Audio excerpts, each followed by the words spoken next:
is up, everybody? Harley here, back with another video, and today we're gonna be reacting to Damon What If. Okay, now you're probably thinking, Harley, why are you reacting to a another YouTuber channel who makes what ifs? Well, the thing is, there's actually other channels of what ifs that I want to react to, but I'm thinking I'm gonna start off with Damon because I actually was thinking of reacting to this series. It's called What If Sonic Was in Dragon Ball? Dragon Ball Chaos Crossover. So today we're gonna react to, so every time I react to one of the episodes, it's gonna be like two. It's gonna be like, I'm gonna react to two parts. So we stop at the Robotnik Saga, then the Death Egg, and then the Chaos and then we stop at Saiyan Saga Part 1, and then we go, and then we go to here, and then, okay, the new video is not uploaded yet, but hey. Anyways, we're gonna be reacting to the first part in 5, 4, 3, 2, 1. So, I was trying to come up with some April Fool's what if ideas, and decided that the one I did last year is gonna help me out this year, as I'm legitimately going to be doing What If Sonic Was in Dragon Ball. Both of these series are getting new movies soon too, so this feels as good of a time as any to be combined. Also, it's kind of sad, he only has 23.5. I'm gonna be honest, he should have 100,000. Because I'm actually gonna be honest, the series that he makes are actually very good. He's made a lot of what ifs before. He's made a lot.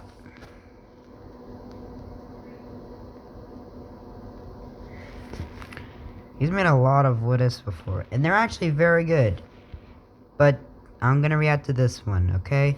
And also, I'm not gonna be doing any Genshin Impact videos anytime soon, because a glitch happened, and the glitch is where even if I got more than the amount of XP I need to get to the next adventure rank, I couldn't ascend to the next adventure rank.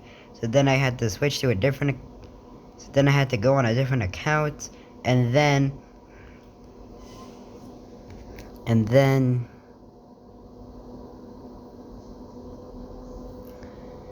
I'm currently at rank 27. I'm like currently at rank 30, so I was just exploring and doing my commissions. So by the time, I'll probably get a video of it sometime soon, but it probably won't be of it now. I thought I did the end of the Leeway story quest of part 1. So I need to get to part 2, and then there's that. So I'll probably have it in like probably a week or so. So anyways, let's just get back to reacting.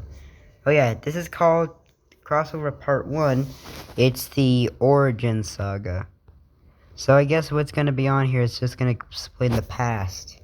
Combining these two into a what if. Now, this one won't be as seriously played since it'll be an April Fool's what if, and it's an idea of combining Sonic and Dragon Ball, so obviously it'll be a little weird. So how's this gonna work? Well, both of the worlds of Sonic and Dragon Ball will be placed on one world, meaning that looks cursed. Mobius is now on Earth. It won't just be Sonic the Hedgehog himself on this planet, it'll be everybody from the Sonic series, and all. Oh no. Okay, so that means there's gonna be a lot of things. I do know a lot about Sonic games, but question. So there's also gonna be the Chaotix, there's Shadow, there's gonna be... Is Black Doom gonna be in this series? Because that would make sense. The aliens out in space. The version of Sonic I'll be using too is the one from the game series for the most part. I'll try to be using some Archie stuff I find in here too, but for the I'd actually like that. Although I kinda wouldn't. Why? Because Archie Sonic is literally the most powerful version of Sonic. That version of Sonic can go up and literally stand up to speedsters. Heck, he can even go up to the fastest speedster, Wally West. Yes, he can literally go up to the fastest speedster. Well, the fastest human. time I'll be following all the storylines that they established, because then the series would just be way too convoluted. For the order of games, for the most part, I'll be using my own timeline video that I created a couple days ago, so if you want to go check that out, you can click the link up above. And if you guys want me to add games or remove some, let me know in the comments, but for the most part, I'll be going off of the list of games I established there. With all that, I think we're ready to make Worlds Collider this series, and I hope you all enjoy it. Okay, so currently he's at the Frieza Saga at the moment, so I wonder what's gonna happen with the Android Saga and the Boo Saga. Also, what happens for the God Destruction arc? Like I mean, there's not really a. I mean, we're gonna deal with Chaos. Don't tell if Sonic.exe is in this, it's gonna be over. Literally over. Because apparently he's very OP. Amazing patron to the support, and make sure to like this video and subscribe if you want to see more.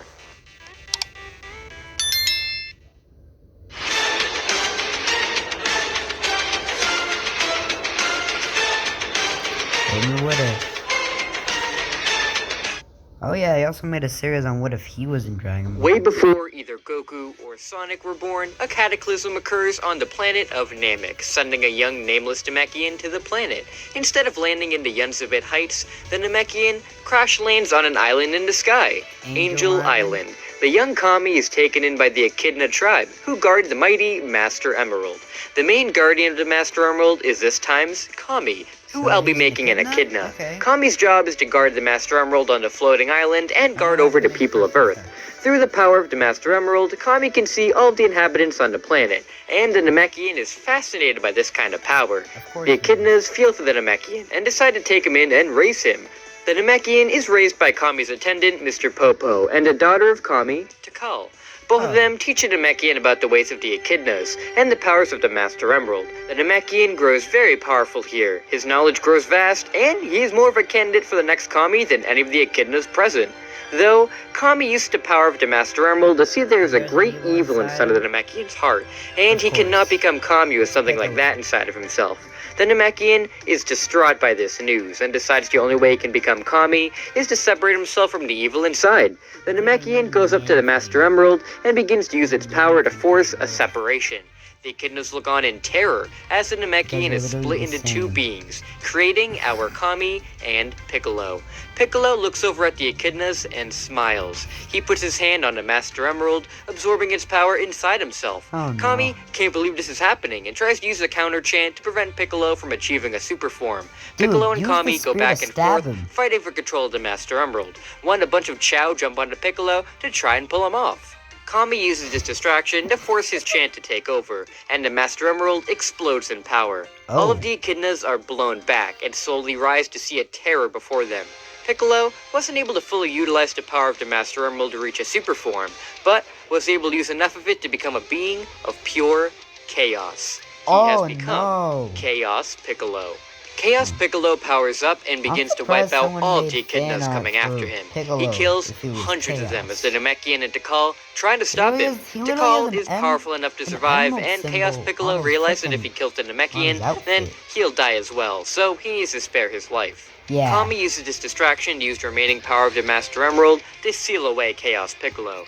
Though, since Chaos Piccolo's power comes from the Master Emerald, the seal isn't going to work, and Piccolo kills Kami. Piccolo laughs in triumph and flies down to the earth below to take over the planet. The only ones to survive the genocide of the Echidnas are the Namekian, Mr. Popo, and Tikal.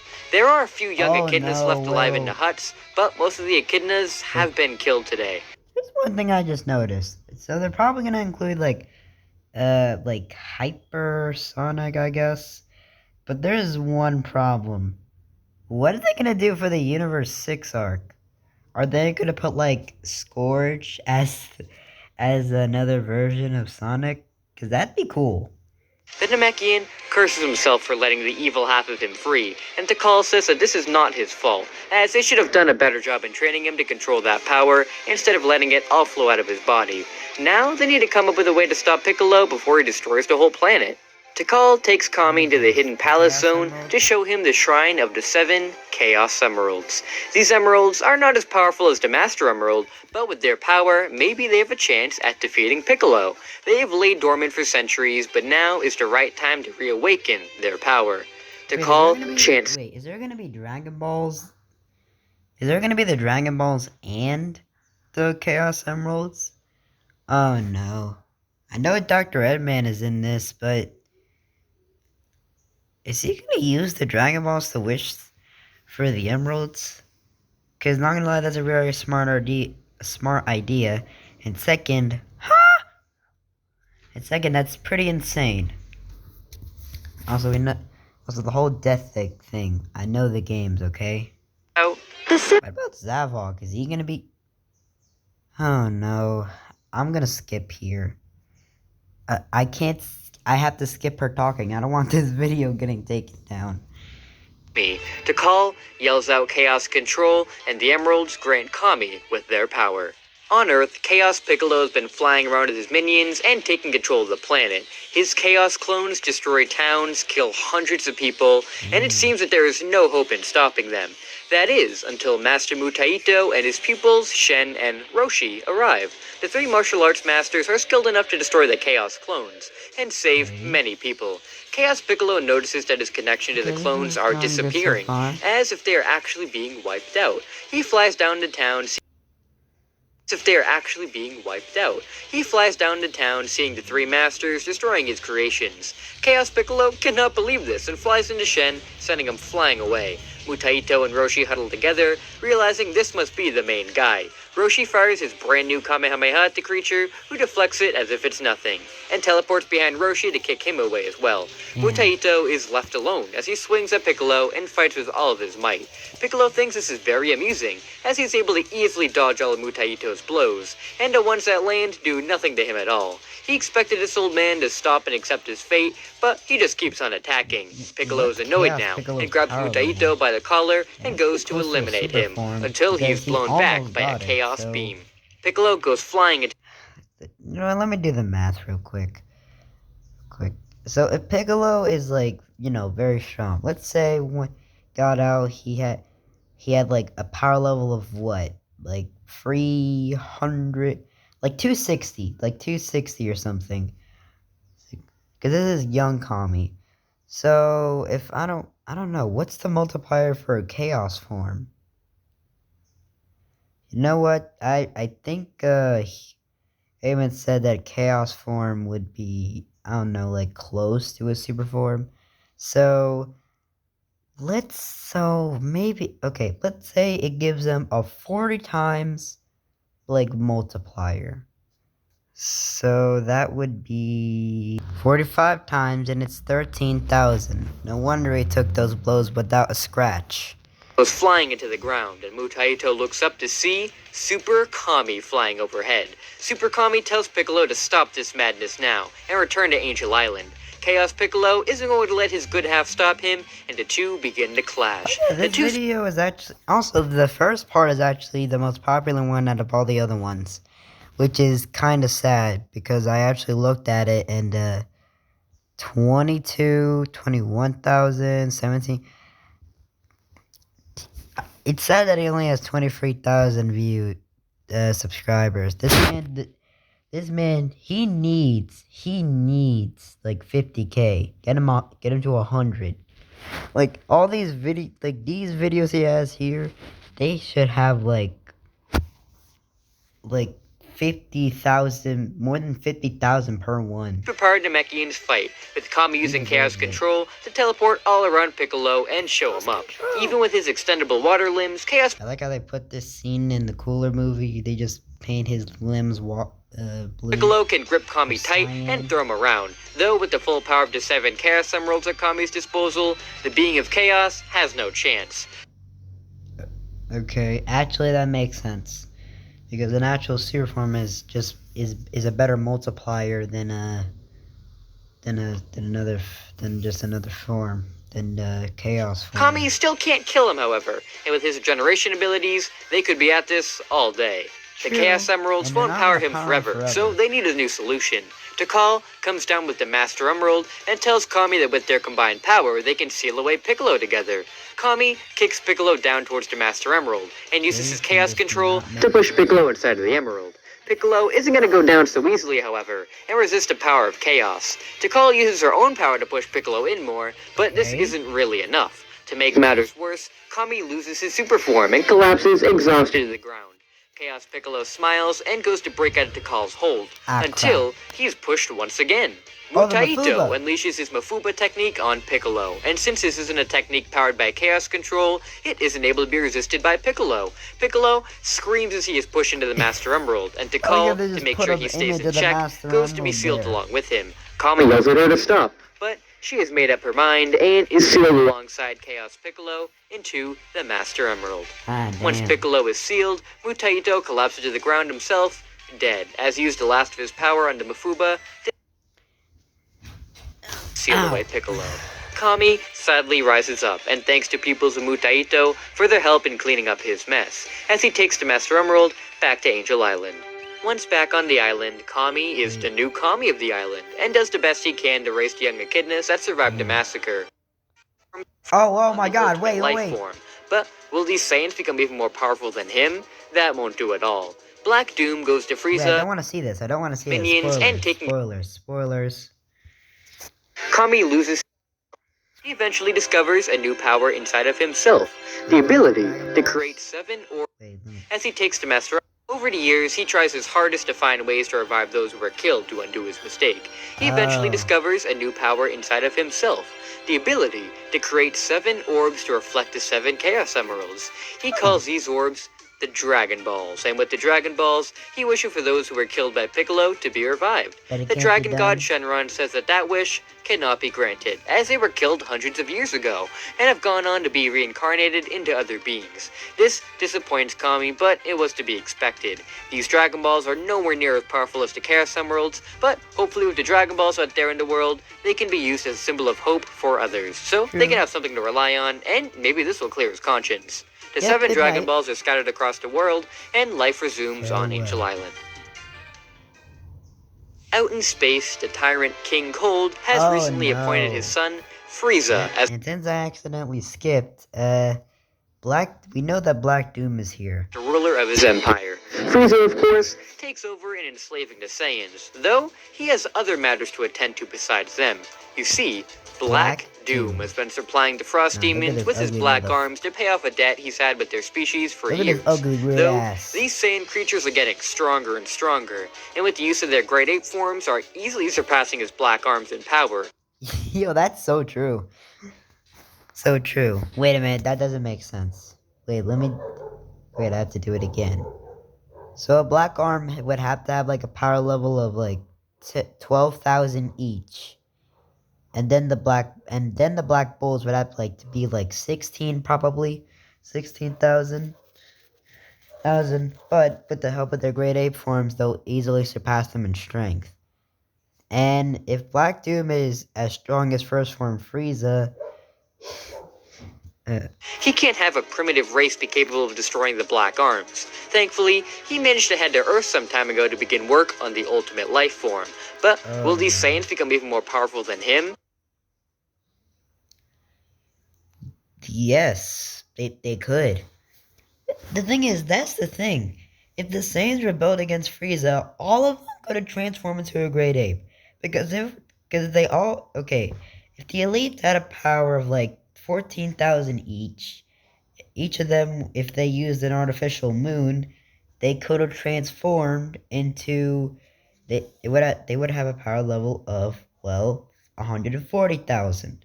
Frieza has a power level of 530,000 in base. So you would need at least 6 elite. And with the ones that only have a power level of 10,000, you would need like 7 of them and have them transform into a great ape and just straight up gang up on Frieza. That won't do at all. Black Doom goes to Frieza to demand that he exterminate these Saiyan life forms.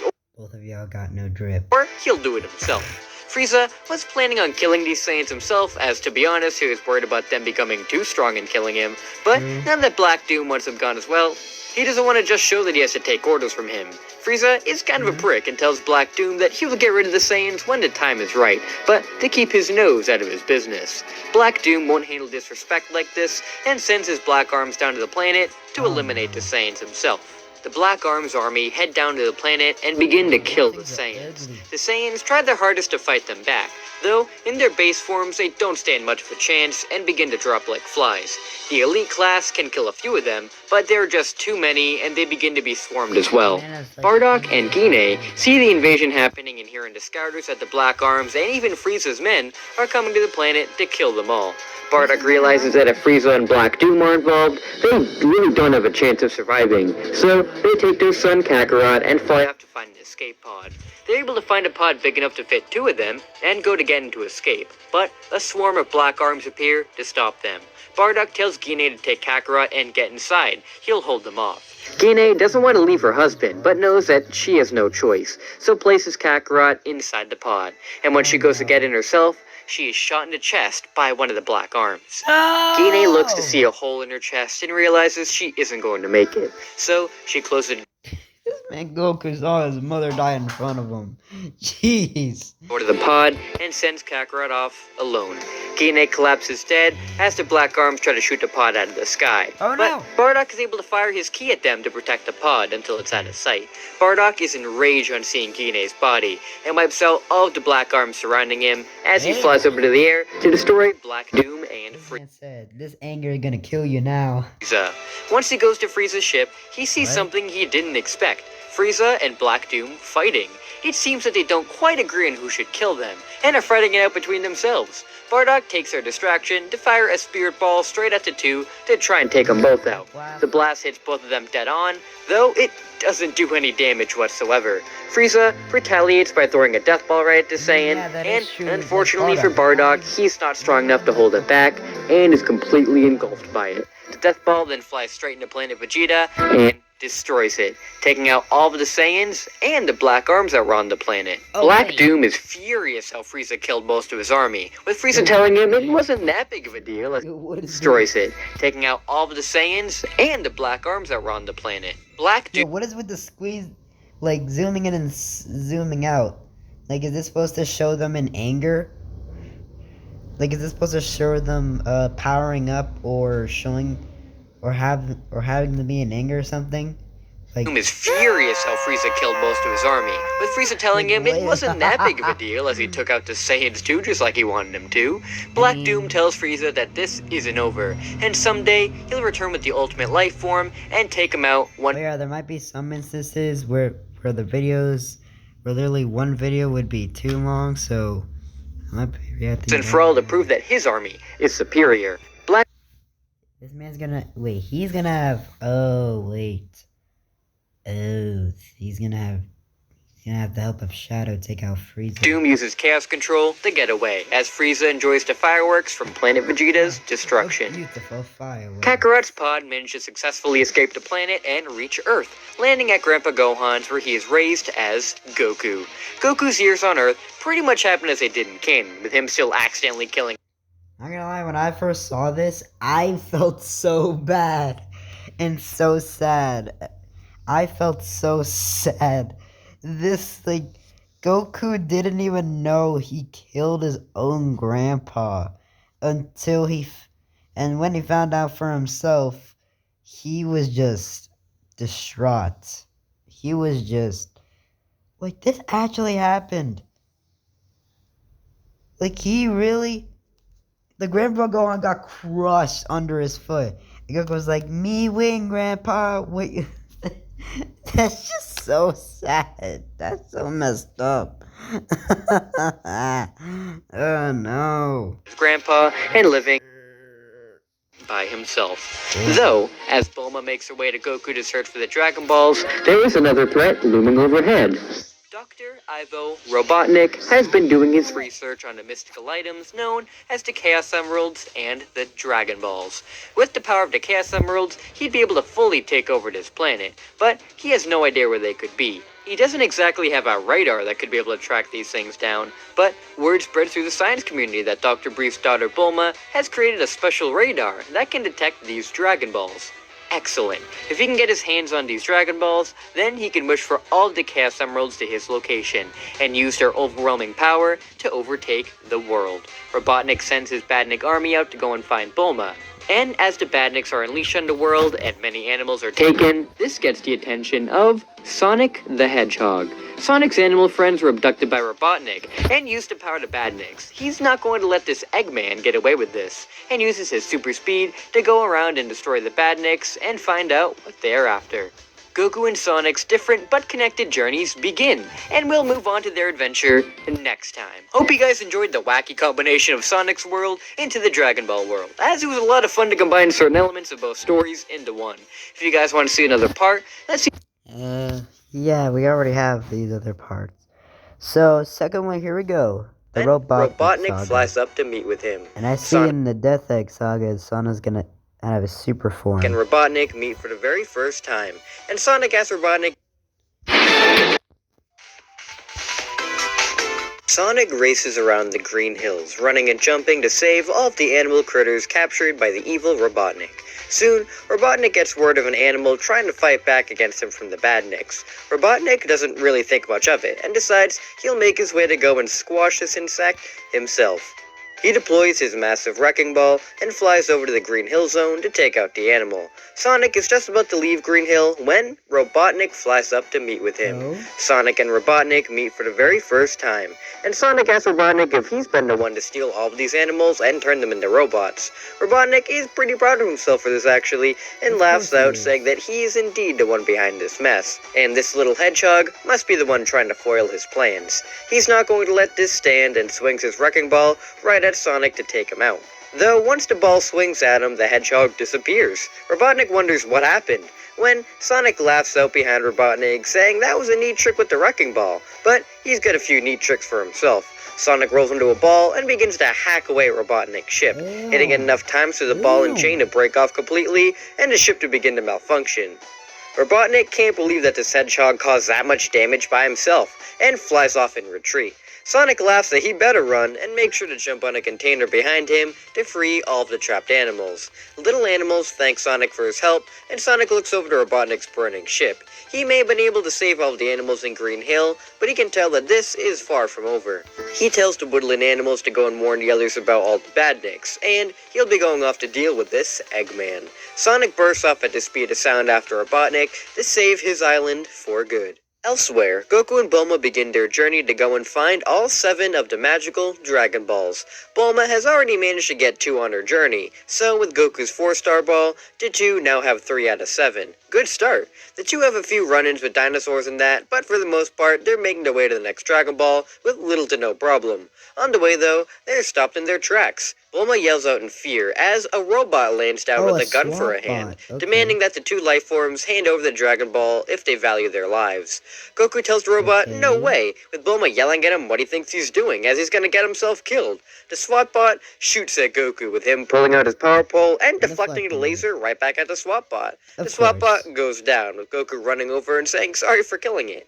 Bulma tries to pull Goku away, telling him it's not a real person but just a robot, since there are more SWAT bots coming in. Bulma and Goku hop back onto her bike to drive away, with Bulma worried as how did that robot know they were after the Dragon Balls? That robot did kinda look familiar, too. She thinks one of her dad's old friends or something had a design laid out like that. She doesn't fully remember much of it, though. The 2 drive away to find the next Dragon Ball quickly, and find it's across the whole ocean.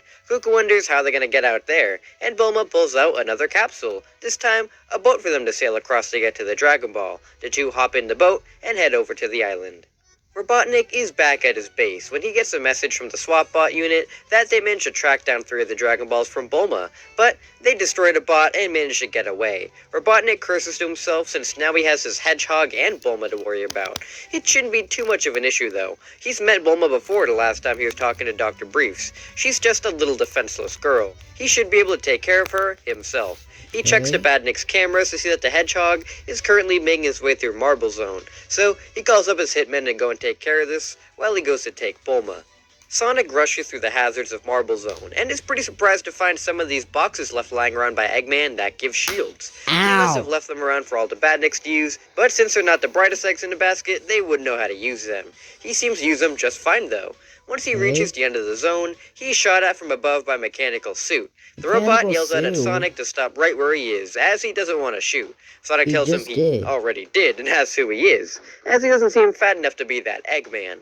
Shu doesn't want to disappoint Lord Pilaf, so rushes at Sonic to knock him into the lava. Sonic is able to jump right off the robot and onto safe land, as Shu barrels right down to the lava himself. Luckily, his armor is able to protect him from it, and he flies right back towards Sonic to blast him away. He's shocked to see, though, that the hedgehog is moving around him faster than the eye can see, with none of his gunfire landing a good hit. Sonic blasts all around Shu, eventually destroying his mech suit altogether, pushing Shu out of it. Shu gets on his hands and knees, begging for forgiveness, and that he was hired to take him out by Robotnik. He was just following orders. Sonic can see that Shu is terrified for his life, so decides to let him off the hook for this one. He tells him to just run off and not accept money from a fat, evil egg again, or he'll make sure he gets locked up next time. Sonic runs off into the next zone as Shu faints. Goku and Bulma eventually make their way to Kame House and notice a strange old man outside surrounded by a bunch of weird bug robots. Goku realizes these robots must be related to the ones that tried to take the Dragon Balls from them earlier, so he jumps out of the boat to go and help the old man. Roshi's surprised to see this little monkey boy appear and take out all the badniks on the island but the power pole. The power pole? No way, it can't be. Roshi introduces himself to the young Goku, and asks him if he got that power pole from his grandfather. Goku tells him that yes he did, and if this man knows his grandpa. Roshi tells Goku that he knew Grandpa Gohan very well, and the two begin to bond over the late Gohan. Bulma's boat comes up eventually, with her asking questions about the badniks on the island, and if Roshi knows anything about it. He doesn't know what they are or where they came from, but does know that they were looking for something called a Dragon Ball. Bulma knew it, and shows off her Dragon Ball to Roshi to show him what they are. Suddenly, the Dragon Ball is snatched out of her hand, with Dr. Robotnik having shown up to the island to take it for himself. Robotnik thanks Bulma for gathering these Dragon Balls for him, and that she had better hand over the 3 others that are here, and he'll let her live. She knew it. Dr. Ivo Robotnik. He's a mad scientist in the community. Somebody her father thinks is a genius, but a psycho as well. So he knows all about the Dragon Balls. Robotnik summons his laser at the bottom of his ship, demanding he's not going to ask again. Bulma tells Goku to go and beat this guy up for her, which he is happy to do. Goku extends his power pole, swinging it at the doctor to bring this guy down. Robotnik is slapped around by the power pole, not expecting this child to have that much strength. Robotnik flies up into the air and begins to rain fire all through the island. Roshi, Goku, and Bulma have to dodge the fire, with Goku saying that he can't reach him when he's moving up there. Roshi has a solution, however, and summons the Nimbus Cloud, asking Goku to use it to fly up and stop the Doctor. Goku jumps onto the flying Nimbus and uses it to fly all the way up to Robotnik and smash the power pole over his head to knock him straight into the ocean below. Goku flies back down on the Nimbus, thanking Roshi for the gift. Bulma yells at Goku to go down to the ocean after him, since he still has one of the Dragon Balls. Goku jumps in after Robotnik, going down as deep as he can, seeing that Robotnik's ship has turned into a submarine, and that he's flying towards some weird maze-like entrance underneath the island. He would follow, but he's running out of air, so swims back up to the surface. Roshi tells the two that underneath his island is the Labyrinth Zone, designed years ago to hold a powerful object, which must be this Dragon Ball the two are coming for, so they'd better go and follow him if they want it. Bulma throws out yet another capsule, this time a submarine one, and the two hop inside to follow Robotnik to the Labyrinth Zone. Sonic has just run through the Spring Yard Zone and entered into an underground cavern leading to Labyrinth Zone. Sonic is pretty ticked off at seeing the entrance to the zone, as he hates water. Even as a little hedgehog, he's always hated water, mainly since he can't swim. Hopefully, he won't have to swim too much when he's down there. Sonic enters the Labyrinth Zone and realizes just how wrong he was. This whole place is water. He struggles to make his way around the zone to destroy the badniks inside. But luckily, there are a few air bubbles around that he can use to hold his breath. He just hates how he can't really use his super speed down here. He really tries to make his way through the zone, and thankfully there are parts above water so he can catch his breath. As he's catching his breath, he sees Robotnik fly by overhead, his ship looking a little banged up. Sonic yells out for the Eggman, with Robotnik really ticked off that Shu didn't manage to kill the rodent. Unfortunately, He already Ow. used up his fire laser while after Goku, so he doesn't have any weapons to attack Sonic with. He does the next best thing and flies back into the water to escape from Sonic. Really? Sonic just tries to run after him the best he can, and while he's a lot slower underwater, he can still move a lot quicker than most people, so True. continues his chase. Of course, he's pretty much going to drown if he stays like this, so he uses all of his strength to spin right at Robotnik and dash him right out of the water. Robotnik's ship lands right on the surface of the labyrinth, with Sonic landing right nearby. He can't believe he just did something so cool like that. He spun and dashed at the same time. He'll have to use that one again sometime. He looks in front of him to see that Robotnik has dropped some sort of orb. He picks up the Dragon Ball and asks if the Doctor is really doing all this just to get some sort of house decoration. Robotnik curses Sonic and flies back up into the air, slamming against the pillars to send them all crashing down. Sonic's able to avoid all of these, of course, but didn't count on Eggman doing this for a reason. He dropped all of the pillars in a pattern so that the ground would crack from underneath him. As Sonic falls back into the ocean, Robotnik snatches up the Dragon Ball and escapes the labyrinth. Sonic tries to spin himself back out of the water, but the pillars are falling over him now and aren't going to let that happen. He falls to the ground with the pillar falling right on his chest, knocking all of the air out of his lungs. Sonic begins to drown as he tries to lift the pillar to no effect. He begins to panic some more as water fills his lungs. He is losing consciousness fast and wonders if he's gonna make it. As he falls unconscious, he sees another ship barreling right towards him as he realizes he's not going to make it. Bulma shoots torpedoes out of the submarine to destroy the pillars, crushing the blue hedgehog, as Goku jumps out from the bottom to save him. The submarine floats back up to the exit of Labyrinth Zone, with Goku taking Sonic out to get some fresh air. Goku manages to save a bunch of wildlife from drowning back at Mount Paozu, so he knows what to do here. He punches Sonic right in the stomach, so he spits up all the water inside him. Sonic immediately sits up in shock. He's not dead? He feels like he is. This guy definitely just punched him in the stomach, though. He looks behind the guy and notices a craft directly behind him in the ocean. It looks like one of Eggman's. These guys must be more hitmen like that shoe guy and are here to kill him. Sonic revs up a spin dash and launches at Goku.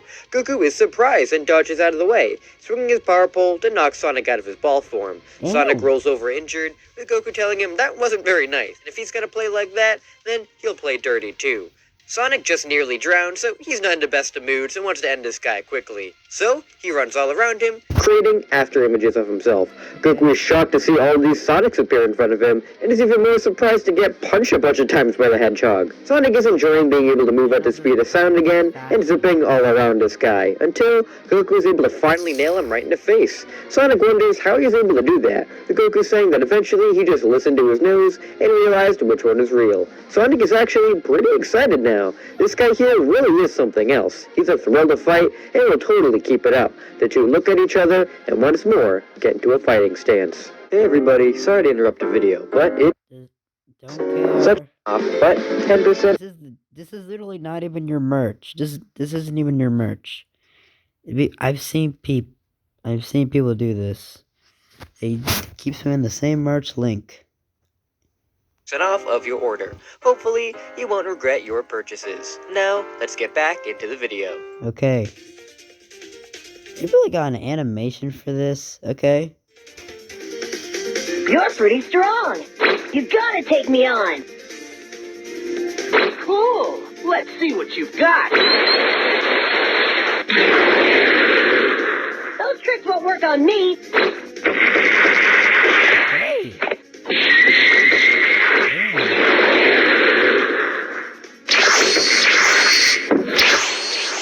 Boom! Yeah! Oh.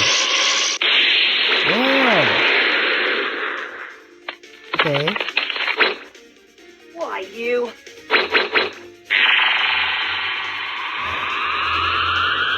Oh. Ew. Did it? Oh. Is he dead? Fight me again sometime. I'm hungry now. Of course you're The hungry. two You're gain a always newfound hungry. respect for each other after their battle, and once the dust settles, Bulma comes in to tell the two they need to stop this fight amongst themselves and continue their journey. The group explain to each other what they each hope to accomplish, with them coming to the understanding that they need to stop Robotnik and fast. Bulma and Goku Of managed to course. find a Dragon Ball hidden in the Labyrinth Zone, but Robotnik did manage to get the last one from Sonic, so they're back at 3 Dragon Balls. They take a look at Alright. Bulma's Dragon Radar to see where the remaining Dragon Balls are, and find out there's one that isn't too far behind. I'll be right Sonic back, does everyone. think somebody like Goku working with him will be fun, and asks if he can keep up. Goku says of course he can, and calls a Nimbus Cloud to follow after Sonic. Bulma holds on for dear life onto Goku as they go off in search of the next Dragon Ball. They eventually end up in a village that's being terrorized by a bunch of badniks. How did they know that a Dragon Ball was here? Maybe Robotnik was Okay. able to create a radar after using the Dragon Ball he has at his disposal. This isn't good. Sonic and Goku rush in together, thrashing all the badniks they see and freeing all the animals captured inside. The villagers look on and wonder at these two kids destroying these robots so easily, with Goku saving this pig named Oolong from them. Of course, Oolong seems to be just as afraid of Goku and runs away in fear. Sonic hears a kid yell out in fear and sees a Alright. Motobug rushing him. Sonic quickly spins right into the guess it's Motobug, Tails. destroying it and saving the kid. The kid looks on at Sonic in Of wonder, course. thinking that was the coolest thing he's ever seen. Sonic takes a look at the kid and sees that he has 2 tails, claiming that's super cool, and tells him to make sure to look out for himself from now on without him. The kid shakes Sonic's hand, watching him run off in wonder. As thanks for saving the village, an old lady gives Bulma the Dragon Ball she has, totaling the number they have now to 4. All they need now is 3 more, and they'll have all 7. They rush off to the next location, which is the dreaded Fire Mountain. Though to get to it, they need to head on through. Holding on to Goku. Why is that a Nimbus? Bulma is thankful to stop here she can finally get a drink. Though, as she takes a sip of a nice cold beverage, the glass is shot out of her hand. Bulma yells out as she hides behind Goku. What? The one to shoot is Knack the Weasel and his Oh, posse, no. being the Dynamite, Bark the Polar Bear, and Yamcha the Desert Bandit. Knack tells the Oh, three no. that his saloon is their turf, so they had better drop all their valuables now and scram. Sonic steps up to the rogues, telling them they're dealing with the fastest thing alive, so they stand no chance. Sonic revs up a spin dash, launching right into Knack and Bean, sending them flying away. Alright. He tries to launch into Yamcha, but Yamcha is able to deflect Sonic with his sword. Sonic goes in to attack some more, but the Desert Bandit is able to hold his own against the Hedgehog. Bark tries to help out Yamcha, until Goku comes in and knocks him away with the power pole. Bark is definitely very strong, but thankfully Goku is as well, and can block all of his hits and dish them back out twice as hard. As the group is fighting, Knack yells out that they had better stop now, or he'll blow this chick's head right off. Oh, He you has gotta Bulma be in a kidding chokehold me. with his gun to her head, so they had better back off. Yamcha asks Knack what he's doing, as they never All take of hostages. those. Knack tells All Yamcha of not that- to be so soft, as this is the all of only that way that they're going to be technology, getting that and you couldn't even loot. get Sonic and yourself a Goku are frickin' forced to stay still as a no Bark beats into baseball- them. a Knack tells baseball Yamcha to bat. join in as well, but he can see the fear in Bulma's eyes. Is this the kind of pain he's causing people? How terrible. Yamcha tells Knack to go in and have a taste. He wants the girl all to himself.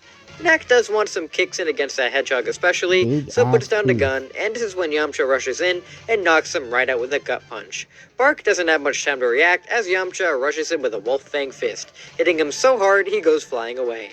Yamcha helps up Goku and Sonic, saying he's sorry for his gang's behavior. They've been getting more and more dangerous lately, so this was definitely the perfect opportunity to ditch him. Goku tells him it's not a problem at all, and he's happy he was a good guy in the end. Bulma gives Yamcha a big hug, happy that he was her hero. Yamcha is still terrified of girls though, and almost faints after this. He tells them they'd better get out of here fast, and he takes his gang's unconscious bodies to go deliver them to the sheriff. After Alright. leaving Mirage Saloon, they make their way to Fire Mountain, and are of course confronted by the Ox King, ruler of Fire Mountain.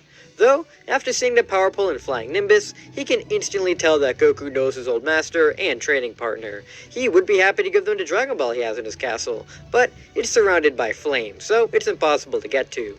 Impossible, however, isn't Sonic's vocabulary. He tells the Ox King to leave this to him, and he begins to run around the mountain at supersonic speeds. Sonic runs so fast that a wind begins to blow all around them, and a tornado is created around Sonic. The tornado is so powerful that it is able to completely extinguish the flames around the castle, with Sonic collapsing to the ground after, since that was very taxing on him.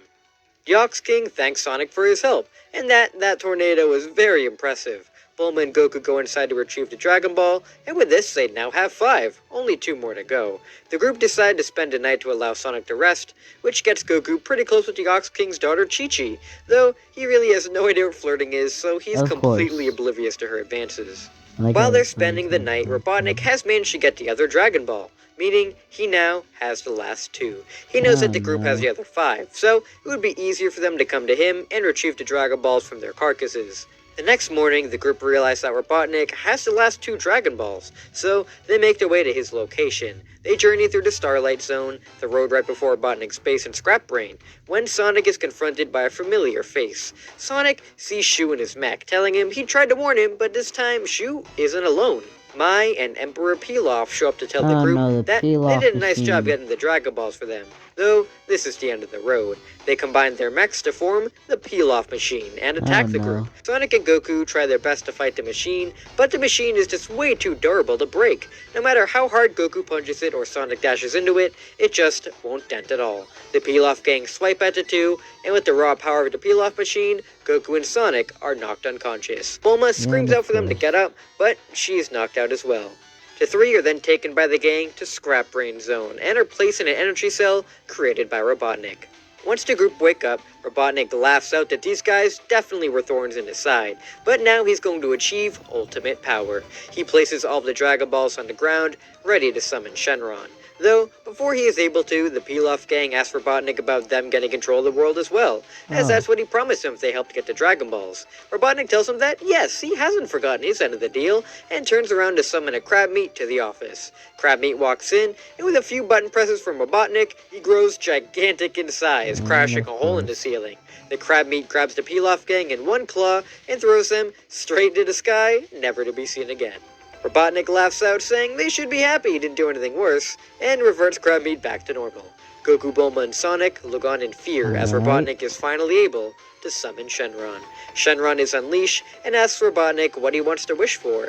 Now, Robotnik could just wish to rule the world, but with the Chaos Emeralds out there, somebody could gather them all up and overthrow him. So, it would be better for the ultimate power to be in his hands. He wishes for all 7 of the Chaos Emeralds to be brought into his clutches, with Shenron using his power to summon them from the Special Zone and right into Robotnik's hands. Robotnik now has the power of the Chaos Emeralds. Shenron disappears with Robotnik laughing out maniacally that now they get to watch as he takes over this planet. Oh no. Sonic tries his hardest to break out to stop Robotnik, but it's no use. He tells Goku to keep trying, but Goku is just staring up at the sky, not moving. Sonic asks Goku what he's doing, but Goku still isn't moving. He turns to see what he's looking at and notices he's staring at the full moon. Oh, no. That doesn't seem to be important right now, though, and when he turns back to look at Goku, he sees him beginning to transform. Sonic and Bulma scream out when Goku grows in size, snarling. He grows so big that the container they're trapped in explodes, setting them free. Robotnik yells out as well, seeing Goku transforming into this beast. Sonic doesn't know if Goku is doing this on purpose or not, but now seems as good of a time as any, so he rushes Robotnik, nailing him right in the face so he drops all of the Chaos Emeralds. Goku transforms into his Great Ape form, roaring out, and going on a rampage through Scrap Brain. Robotnik quickly grabs his intercom to signal to the Badniks. Send in everyone. Which one? Everyone! All of the Badniks around come to stop the giant monkey Goku, but none stand any chance. Goku swipes away, destroying all the Badniks in sight. Even when the Buzz Bombers fire their lasers at Goku, it seems to not even faze him. He's an unstoppable killing machine. Robotnik realizes he's lost here and runs away into a ship to escape. But Sonic is able to hit it one last time, so he goes down, falling into parts unknown. Bulma gathers all of the Chaos Emeralds and tells Goku that Robotnik is defeated, so now they need to get out of here. Though, Goku is too far gone now and not listening to anyone. Oh no, he's out of control. The problem, too, is that he can't tell the difference between the Badniks and the animals, so he's a chance of killing them as well. Sonic can't let his friend become a true monster like Eggman, so runs in to try and stop him. Sonic jumps and rams himself into Goku as many times as he can, but he is more durable than even the Pilaf machine they fought earlier. There's no way he can stop him. That is until he notices Goku begin to slow down once the Badniks go for his tail. Could this be his he's gonna point? like spin He doesn't really have many other options, so he spin dashes at Goku's tail as fast as he can and successfully manages to cut it off. The Great Ape stops right in his tracks and then reverts back to normal. Sonic is happy that Goku is back to normal, but there are still a few Badniks around coming for them, so they need to get out of here. Sonic grabs Goku and Bulma, running away from here as fast as he can. As they're wondering where to go, Bulma says that they should go back to Kame House, as Roshi knew Goku's grandpa, so he might know what happens with Goku. Sonic runs back to the island, though he's still terrified of the water, so Bulma has him go across in a boat. At Kame House, Roshi explains that Grandpa Gohan did say that he adopted a monkey boy years back, and Goku told him that he was killed by a monster. So it's safe to say that Goku must be that monster. He definitely doesn't have any control over it, but they should probably keep this a secret from him, since it would crush him to hear that he killed his grandfather. Once Goku wakes back up, Sonic and Bulma explain to him what happened, minus the Grade 8 part, and that Robotnik is defeated. So, they now have all the Chaos Emeralds. They wonder where they can go from here, when suddenly they see the Badnik herd coming for them once again. Sonic and Goku get ready to fight once more, when the Chaos Emeralds fly into the sky and circle above them. Suddenly, there's a bright light, and the Badniks disappear, turned back into their animal selves. The Chaos Emeralds manage to free all the Badniks, and they fly off again to parts unknown. Sonic and Goku breathe a sigh of relief. They managed to stop Robotnik from taking over the world, and used the Chaos Emeralds to free the animals. Today was definitely a victory. Bulma says that she may not have gotten a wish from the Dragon Balls, but she did make some good friends and is grateful for that. She's gonna go and find that Yamcha guy now to get the perfect boyfriend, saying that she'll see them again. Bulma takes off in her plane while Roshi offers to train both Goku and Sonic into Turtle School. Goku is all for it, and while Sonic is normally somebody who likes to go where the wind takes him and be free, he did realize on his journey how there are a lot of strong people out there. So, getting stronger may be what he needs to protect his friends. He agrees to stay here with Roshi and Goku, and their training begins. And this wraps up the events of the first arc of Finally, because I am very tired. Anyways, that's been it for this video, everyone. I will probably react to it, more of it in the next video. Bye.